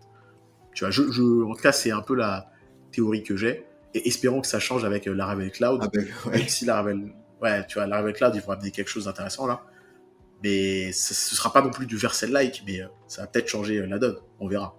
Bah, c'est vrai que moi, pour ma part, après c'est qu'un avis personnel, pour le bac, moi je suis plus PHP alors que j'adore JavaScript. Mais JavaScript, justement, le fait qu'il soit trop flexible, moi je trouve que c'est pas un si bel avantage que ça en fait. Justement, il est trop modulable, il est trop. Alors que le PHP, on a besoin de sécurité, on a besoin de robustesse. Donc, Ouais, moi, en tout cas, personnellement, je suis plus PHP pour le bac. Puis avec bah, Inertia, maintenant, on peut faire du Laravel back et du React front. C'est tout ouais. simplement une dinguerie. Moi, quand j'ai découvert Ah, ça, c'est c'était clair. une révolution pour moi. Ou, Ah, c'est vraiment cool, hein. dernière petite question, quand même, avant de passer au quiz. Je pense qu'on t'a déjà posé la question, sûrement. Mais pourquoi Taïwan? Ah, ça, c'est la question que on m'a beaucoup posé la question. J'ai répondu dans les vidéos de TikTok au début de mon TikTok, je pense. Mais là, ça fait longtemps que j'en ai pas parlé. Sur YouTube aussi, il y a des gens qui m'ont demandé et je compte faire une vidéo là-dessus bientôt. Mais pour ceux qui regardent cet épisode, vous aurez la réponse en exclusivité. Euh, En fait, déjà, pourquoi j'ai quitté la France? On va revenir un peu sur ça. C'est que moi, j'ai quitté la France parce que ça fait longtemps que je voulais habiter à l'étranger. Depuis très longtemps, en fait. D'ailleurs, après mes études, tu vois, quand tout à l'heure, je parlais de...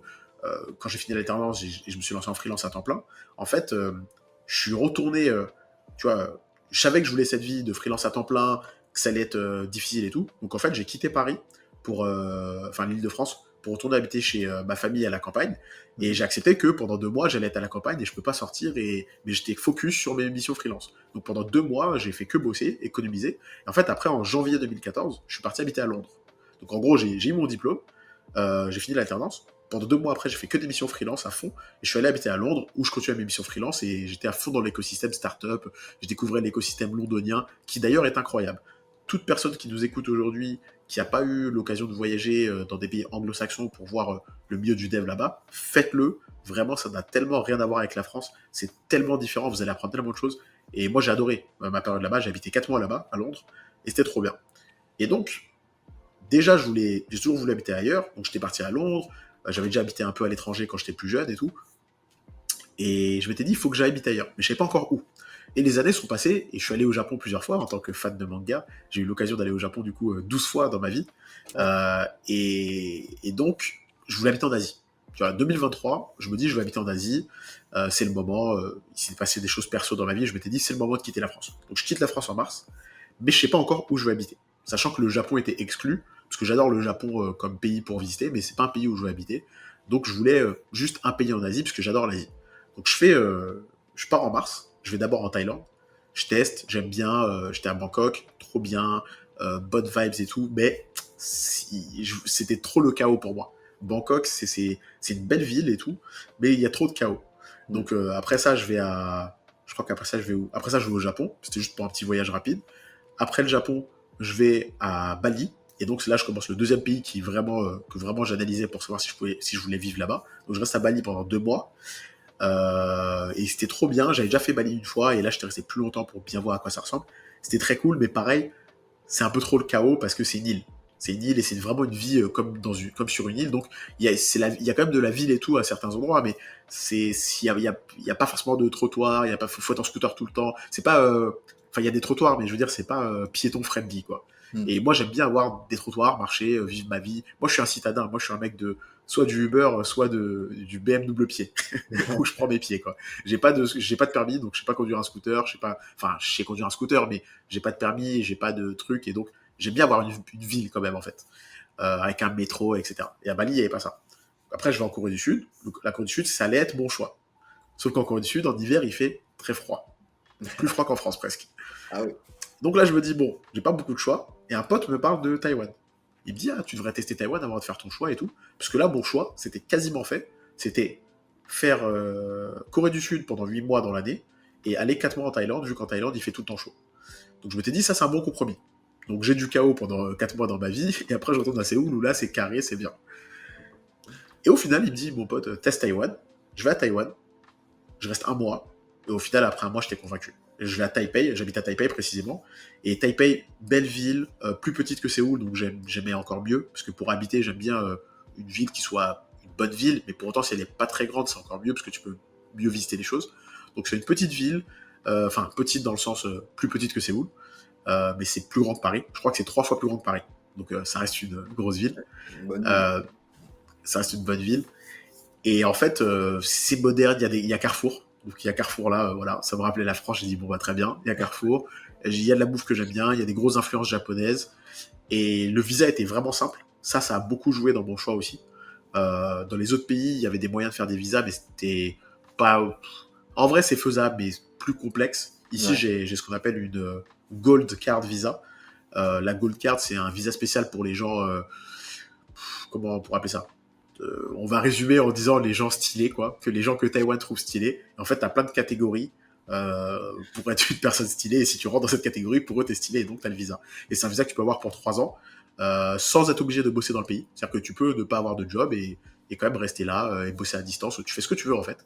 Mais tu as ce visa qui te permet de rester. Ça t'empêche pas de devoir payer des impôts et tout sur place si tu bosses là, mais en tout cas tu peux faire ce que tu veux. Et donc ça j'avais pris ça et moi j'ai pris l'option je crois personne du digital, c'est-à-dire que tu dois prouver que ça fait 8 ans que tu bosses dans le digital. Moi j'étais dans cette catégorie.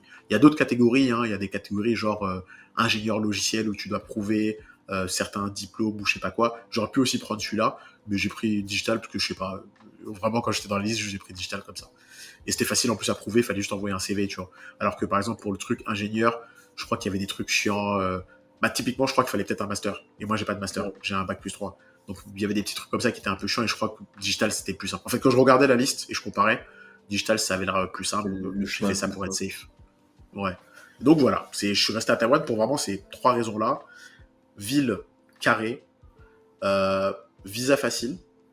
Et troisième raison, c'est vraiment l'ambiance, les gens sont sympas, il y a le métro, il y a un truc, etc. Et vraiment, c'est cool. Les gens sont très très sympas Ça a vraiment été à un coup Taïwan. de Donc, cœur quand t'es allé là-bas, ça a vraiment, ouais, tu t'es dit, ah ouais, ici. c'est ça. Ouais. Et un dernier point intéressant, c'est que qui était pas le prioritaire, on va dire, mais quand même intéressant, c'est qu'en fait, géographiquement, Taïwan, c'est vraiment un pays très proche de tous les autres pays d'Asie. Ce qui veut dire que, par exemple, pour aller de Taïwan à Bali, j'ai que 5 heures de vol, alors que, par exemple, en Corée, pour faire Corée-Bali, j'ai 8 heures de vol, par exemple. Donc c'est déjà beaucoup, beaucoup plus. 5 heures, ça me paraissait déjà plus acceptable si je veux aller à Bali, si je veux aller en Indonésie, si je veux aller aux Philippines. Et en fait, Taïwan, je suis très proche de tout. Le Japon, je crois que c'est à 2 heures. La Corée, c'est à 2 heures. La Thaïlande, c'est à 3h30. Les Philippines, je crois que c'est à 2 heures. Singapour, ça doit être à 4 heures. Et en fait, du coup, je suis pile presque au milieu, quoi. Je crois que le plus milieu que ça, je crois, c'est Hong Kong. Hong Kong, c'est encore plus au milieu, je crois.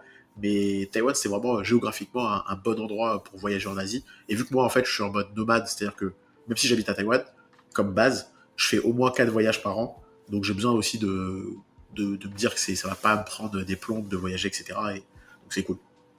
Ah, c'est cool. Et du coup, parce qu'il y a une question que je me pose, euh, enfant, pas enfant, célibataire, t'as pu le faire. Ah, ouais, je suis célibataire. C'est en partie pour ça d'ailleurs que j'ai pu quitter la France, entre guillemets, parce que j'aurais quitté bien avant, je pense, dans ma vie, si j'avais pas été en couple. Mais du coup, quand t'es en couple, c'est plus compliqué, parce que faut que la personne ait un travail qui permette de voyager, etc. Et moi, j'étais en couple avec quelqu'un qui pouvait pas forcément encore voyager à l'époque. Ouais. Et c'est dû à notre séparation que j'ai pu, au final, me décider à partir, quoi. Même si j'avais déjà des plans de partir un peu, qu'on en discutait, au final, quand on s'est séparés, c'était le bon moment de partir. Donc, j'ai pas d'enfant. Maintenant, je suis en couple, enfin, je suis heureux en couple, mais pas marié, juste en couple. En couple Parce que c'est tranquille vrai qu'on se et, pose la pas question, on se d'enfant. dit, ah ouais, j'aimerais bien, moi, pouvoir travailler là-bas. Mais c'est vrai que quand on a des enfants, c'est peut-être un peu plus compliqué que quand on débute et que... Non, non, mais je peux quand même te répondre par rapport à ça, même si j'ai pas d'enfant. Toi, t'as des enfants, du Oui, coup? il Ok. y a pas Mais beaucoup. ils ont quel âge? Elle a 10 ans. Ah, une, du coup, ok. Elle a 10 ans, ok. Ouais, elle a... Bah, tu vois, moi, ce que je peux te dire par rapport à ça, c'est que moi, en vrai, je vais essayer de faire court, sinon ça va durer 10 ans. Là. Rien que ce que je vais dire là, ça pourrait faire l'objet d'un podcast entier, ce que je vais te dire là.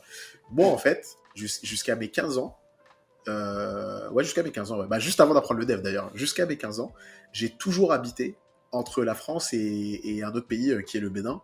En fait, j'habitais dans 3 pays jusqu'à mes 15 ans. France, Suisse et Bénin. Et je voyais, en fait, je changeais comme ça d'année en année à cause du travail de mes parents. Et donc, au total, dans ma vie, jusqu'à 15 ans, je veux dire, si on s'arrête à l'âge de mes 15 ans, au début de mes 15 ans, ou même milieu de mes 15 ans, on va dire, 15 ans et demi, si on s'arrête à là, j'ai vécu à peu près euh, 8 ans au Bénin, euh, un peu moins d'1 an en Suisse, et le reste en France. Donc 6 ans, quelque chose comme ça. Et en fait, euh, je me suis rendu compte en grandissant que moi j'ai adoré cette période de ma vie.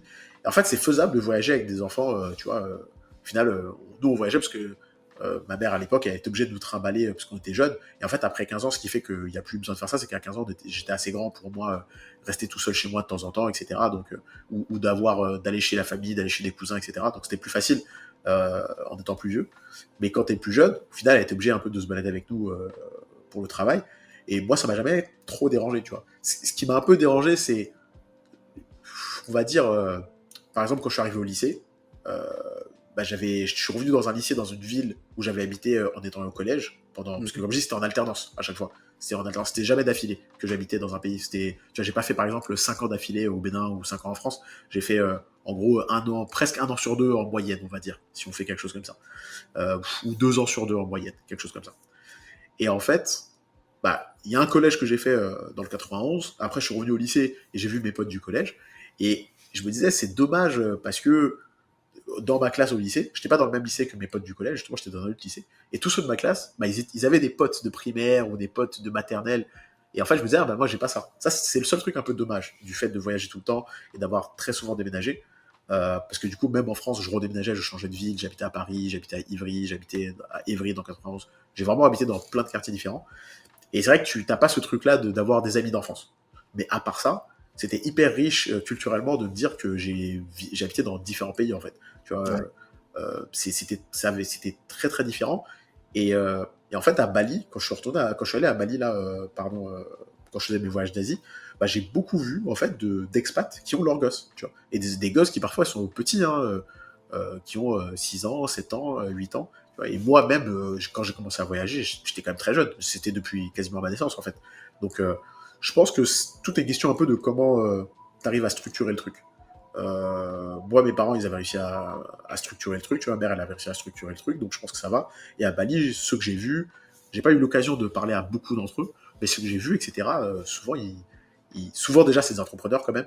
T'as à peu près deux catégories. T'as les entrepreneurs et t'as des gens qui ont un job un peu international, un peu expat du grosse boîte. Et ça marche en fait, tu vois, si tu peux, faut trouver, par contre, faut s'organiser, quoi, faut trouver une école sur place, faut dire, bon, je vais mettre mes écoles dans une école internationale, ce qui était mon cas, par exemple, quand j'étais au Bénin, j'étais dans une école internationale nigériane, et donc, il y c'est un peu tout ça, quoi, faut juste faire attention à l'éducation, à machin, à truc, la scolarité, Mais après, derrière, ça se fait. Je pense que ça donne une expérience très riche. En tout cas, moi, personnellement, je l'ai bien vécu.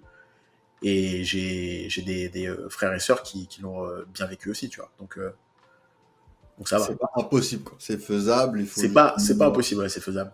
C'est plus, je pense, le métier qui pose problème souvent. Ça va être le métier, c'est comment tu trouves le bon métier. Et c'est pour ça que c'est beaucoup plus, soit quand tu es entrepreneur, soit quand tu arrives à trouver un job d'expat Mm. à l'étranger, tu vois. Et en vrai, j'en ai quand même rencontré beaucoup des expats comme ça. Même là, à Taïwan, il y en a qui sont expatriés, qui ont eu des jobs, tu vois, dans des grosses boîtes locales. Tu vois, typiquement, bah, comme je dis, Carrefour, c'est français. Euh, Si tu arrives à trouver un job à Carrefour, à Carrefour, Taïwan, il y a beaucoup de cas où ils vont préférer prendre un français. Ouais. Dans le cas de Taïwan, c'est pas totalement vrai parce que Carrefour, ça a récemment été racheté par un Taïwanais. Enfin, la version Taïwan de Carrefour a été rachetée. Mais il y a des pays, par exemple, où c'est pas comme ça. Il y a des pays où une marque, quand elle s'expatrie, bah, elle va privilégier aussi des gens au poste de dirigeant ou à des postes clés, des gens du pays d'origine de la marque, tu vois, typiquement. Donc il y a des choses à faire. Je pense qu'il y a beaucoup de choses à faire. Et quand d'entrepreneur, il y a vraiment une bonne possibilité de le faire, en fait. Faut être aventurier, quoi. Faut être aventurier, faut tester. Et après, il faut se dire aussi que dans la vie, rien n'est gravé dans le marbre, tu vois, rien n'est immuable. Donc, tu reviens en arrière, si ça te plaît pas, tu reviens. Moi, c'est un truc que je me suis toujours dit. Et c'est important, ça a été important pour le freelancing d'ailleurs, de me dire, là, je me lance, si ça marche pas, c'est pas grave. Il y a pas, tant que je meurs pas, tu vois, en fait, dans la vie, tant que tu es en bonne santé et que t'es pas mort, tu reviens en arrière, tu te refais. Ça veut pas dire que ce sera facile, hein, ce sera dur, mais il y a l'argent, ça vient, ça va, l'amour, ça vient, ça va, les habits, ça vient, ça va. Et puis au Il y a moins, que tu la dis vie que c'est fait. où. Même si Exactement. tu Si te tu dis c'est plantes, fait, j'ai testé. c'est ça. Exactement. Même si tu te plantes, tu auras testé. Et si c'était un truc qui était vraiment important pour toi et pas juste un fantasme, par exemple, tu vois, Mm. et bah, tu l'as fait, t'as vu, t'es revenu et c'est pas grave, tu vois. Moi, c'est un peu comme ça que je vis ma vie, sur plein de trucs. Je me dis, je teste des choses. Je préfère me dire, j'ai testé, j'ai pas aimé, plutôt que toujours avoir des regrets et de me dire, putain, qu'est-ce qui se serait passé si j'avais fait. Et en Ouais. fait, vivre avec et si j'avais, tu vois. Et en fait, quand j'étais jeune, j'avais des petits moments comme ça, notamment avec les meufs, où je voyais une meuf trop stylée, j'allais pas lui parler. Et après, l'idée de, et si j'étais allé lui parler, qu'est-ce qui serait passé, ça reste dans ta tête pendant C'est un an, ça. tu vois. Ça torture Et après. ça te torture après. Et en fait, je me suis dit, à un moment donné, dans ma vie, faut arrêter de vivre comme ça, tu vois. Et juste, s'il y a un truc, si c'est une vraie envie et pas juste une lubie passagère, faut le tenter, faut mesurer les risques, faut choisir avec le contexte, comme je dis, la bonne techno, tu vois, les bons risques en fonction du truc. Et tu testes, et voilà, tu vois. Donc là, quand je suis parti de France, par exemple, juste j'ai fait ce qu'il y avait à faire pour partir. J'ai prévu des trucs de boîte aux lettres pour pouvoir consulter mon courrier à distance. Et après, je suis parti. Et pour te dire, en plus, je suis parti sans savoir que je n'allais pas revenir. À la base, dans ma tête, je partais faire un voyage de 3 mois, 4 mois pour tâter le terrain, voir quel pays j'allais prendre en Asie, revenir en France et repartir. Et au final, je suis juste parti, je suis jamais revenu.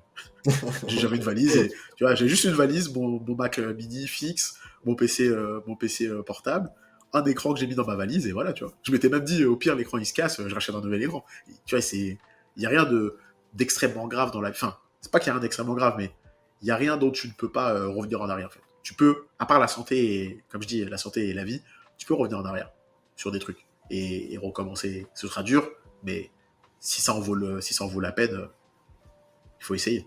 Faut toujours essayer, c'est sûr, et se donner les moyens. Et du coup, on va passer au petit quiz. Donc, je te rappelle le petit concept. Je vais te poser une vingtaine de questions et il va falloir me répondre en tac au tac. Alors, la question peut être sur Allez, tes préférences techniques, tes préférences alimentaires. Donc, voilà. Donc, dès que tu es prêt, tu me dis et c'est parti. bah, je suis prêt. Je suis Alors, tu es prêt. plutôt salaire fixe ou revenu variable? Ouais, revenu variable. Bosser pour une start-up ou pour une grande boîte? Bosser pour une startup. Largement. Un gros contrat Boeing ou un petit contrat passionnant? Un petit contrat passionnant. PHP ou Python? PHP. Linux ou Windows? Windows. VS Code ou WebStorm? VS Code de loin. Travailler la nuit ou le matin? La nuit. Plutôt café ou thé? Plutôt thé. Pizza ou sushi? Ah, c'est dur, c'est dur. Hmm, ça dépend des jours. J'ai pas de réponse. Ça dépend des jours. Facturé à l'heure ou par projet? Par projet. Un client relou mais qui paye bien ou un client moins cool mais plus cool mais radin? Franchement, c'est dur, hein. Allez, plus cool et radin. Développer seul ou en équipe? Seul. Dark mode ou light mode? Dark mode. Le pire outil que tu as utilisé? Pire outil que j'ai utilisé. Dur à dire en vrai. Franchement, j'ai du mal à. Ouais, je sais pas. J'ai pas d'idée malheureusement. Un langage que tu trouves surcoté? Ou Un framework? langage que sur. Ouais, au framework. Un framework que je trouve surcoté. Ouais, Next. Next, c'est cool, mais surcoté. C'est cool, mais en vrai, surcoté. Un outil indispensable pour ta stack? Stripe, hein. Faut facturer les gens. Faut que l'argent rentre. Si tu pouvais dîner avec un développeur célèbre, ce serait qui? Franchement, si je pouvais dîner avec un développeur célèbre, Peter Levels, celui qui a créé Nomad List. Si un langage devait représenter la femme parfaite, lequel ce serait? Si un langage de programmation devait représenter la femme parfaite, Oui. bon, allez, JavaScript. Et pour terminer, un conseil ultime pour un dev qui veut gagner sa vie. Pour moi, un dev qui veut gagner sa vie, c'est de tester plein de choses et de vraiment focus là où tu te sens le mieux. Moi, ça a démarré par le freelancing, puis ensuite ça a été les SaaS, et qui sait où ce sera plus tard. C'est vrai. Et toujours croire en soi. Parce que franchement, il y a beaucoup de personnes qui essayent, quand tu sors un projet, il y a beaucoup de personnes qui essaient de te tirer, qui c'est une mauvaise idée, tu perds ton temps, nanana. Et en fin de compte, vaut mieux croire en ce qu'on fait. Et il n'y a que comme ça que ça va fonctionner, qu'on se donne vraiment les moyens. C'est parce que voilà, c'est notre petit bébé. Je suppose que ton SaaS, quand tu l'as vu en ligne, tu t'es dit quand même, ouais, comme tu as dit, c'est l'accomplissement de tout ce que tu as fait. Donc tu t'es posé et tu t'es dit, ça y est, quoi, j'ai fait quelque chose. Tu as dû être fier quand même. Ouais, clairement, c'est une grosse fierté de le voir, de l'avoir vu concrétiser, et surtout de voir des tas de gens qui l'utilisent et du fait que ça sert aux gens en fait. Moi, c'est aussi ça que j'adore, c'est de savoir que ça sert à d'autres gens, etc. Parce que l'argent, c'est une chose, mais si t'as que l'argent, mais t'as pas de sentiment d'accomplissement, je sais pas, tu vois, ça vaut pas forcément le coup. En tout cas, bravo pour le quiz, il est terminé. Merci à toi. Ok. N'hésitez pas à aller checker ses réseaux sociaux. Bien sûr, je vous mets les liens en description. Est-ce que tu as un dernier message pour les débutants qui nous regardent?